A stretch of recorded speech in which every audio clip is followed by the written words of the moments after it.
Welcome to episode 2 of our epic California adventure, where on January 27th, after a day of sightseeing around LA, we return to the parks with a vengeance, hitting the 1-2 punch of Knott's Berry Farm and Universal Studios Hollywood. This was my first visit back to Knott's since 2004, and my first visit to Universal Hollywood, where I picked up my 250th credit. Also, shout out to the night before where Heather managed to hit her 150th credit on West Coaster at Pacific Park.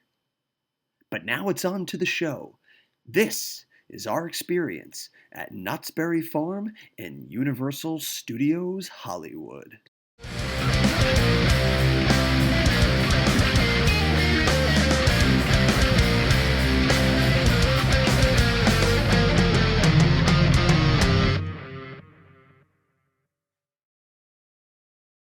We hit the park right at opening and were amazed to see barely 10 cars in the lot.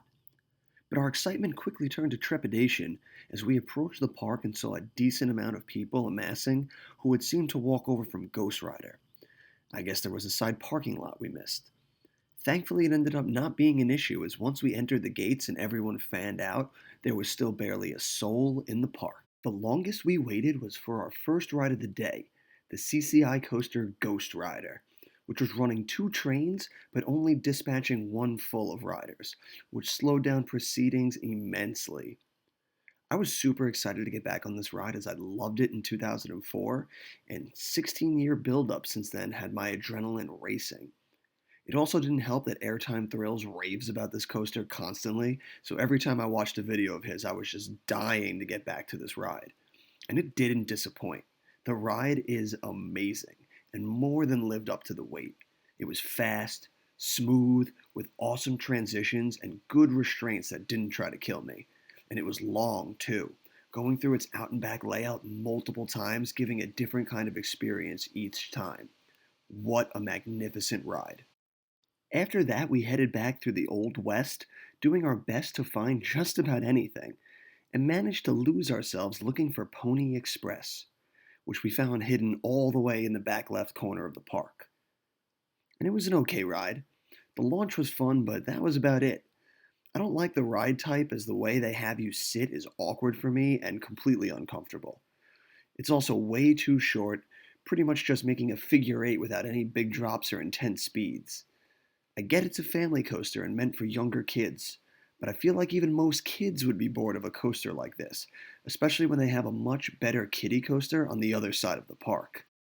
From there, we made our way into the boardwalk to get our first rides on Hang Time, an infinity coaster from Gerstlauer, a first model type for Heather and myself, and it was loads of fun. We didn't get to hang around at night to see its incredible light display, but that did not diminish the fun factor for us at all.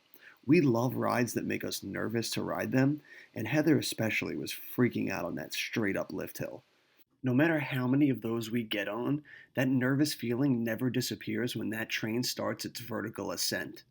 Super thrilling and nerve wracking in the best way possible. The inversions were also super tight and epic, and the ride felt super smooth as well. Makes me really excited for the day I'll finally make it out to Adventureland for the monster. With hang time out of the way, it was time for some punishment in the form of Coast Rider, a wild mouse coaster from Mack Rides. The less said about these rides, the better. Just know it was every bit as uncomfortable and painful on the shins as you would expect a wild mouse to be. I was also horribly disappointed to see that Coast Rider was standing where the once majestic travesty known as Perilous Plunge operated. How dare you stand where he stood? Accelerator was up next, and that launch was every bit as insane and forceful as I remembered it being as a kid. Though the ride is short, that launch into the top hat was more than enough to seal the deal as one of the best rides in the park. The restraints also go a long way with helping its standings as the lap bar is perfect for that ejector airtime. You don't get much out of those overbank turns that follow, but it's enough that it at least does something than just going up and down like some of Intamin's counterparts. Tragedy struck for the only time on our trip, as we were disappointed to learn that Montezuma's Revenge was closed for maintenance. I'd luckily had the credit for my trip in 2004, but I was super excited to get Heather on her first shuttle loop coaster, and was supremely disappointed to see we'd miss out on that thrill. Hopefully, with its ace status, though, it'll be around for many more years to come, giving us ample time to get to her in the future. From there, we hopped aboard the junior family coaster Jaguar for a nice scenic trip around the Fiesta Village. There isn't much to this ride, but the views are nice, and it's a good long ride that really takes you around that section of the park, gifting some nice views of Montezuma's Revenge and Silver Bullet. 10 points also to Jaguar for that sweet passageway through Montezuma's Loop. If only it was running. After that, it was time for my most anticipated new ride at Knott's, Silver Bullet. I am a glutton for inverted coasters, and I was downright giddy to be able to cross another one off my list. And boy, what an invert it was. I was pleasantly surprised by how much I enjoyed this ride. It was one of the more unique inverts I've gotten to do, with the drop being the only lackluster portion of the ride. But everything else was great, and it amazed me how much they were able to squeeze into such a tiny plot of land. The corkscrew into the helix around the pond is awesome, as is the cobra roll over the entranceway, but by far the most standout moment for me is that overbank turn slash wavy turn element after the front loop.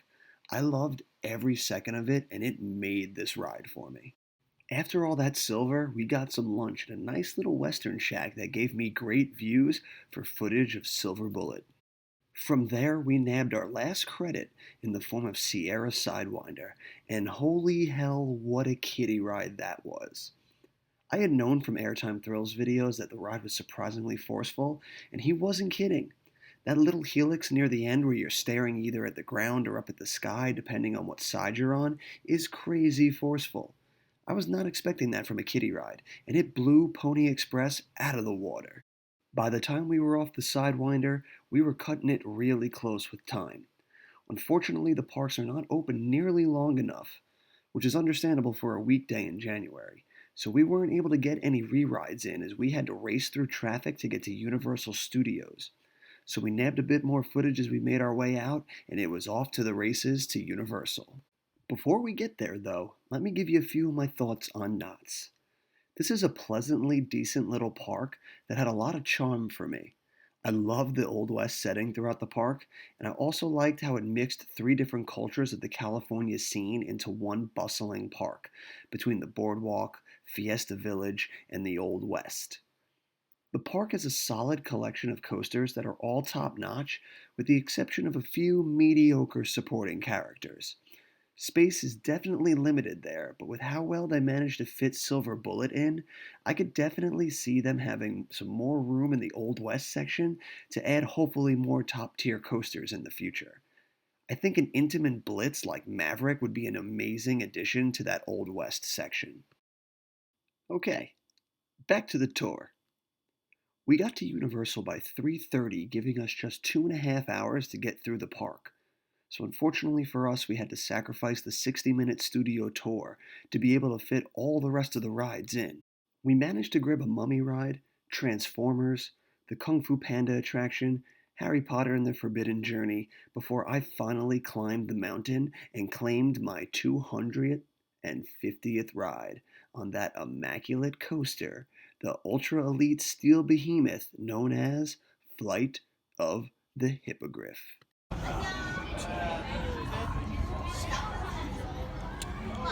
It was astounding. It was everything I hoped for, and then it was on to 300. From there, we had only about 45 minutes left, so we made our way down to the lower lot and braved the chilly wind that had swept in for one ride on Jurassic World. Thankfully, we got prime seats in the middle of the boat, so we made it out relatively dry, with the exception of a few spitting dinosaurs that nailed me straight on.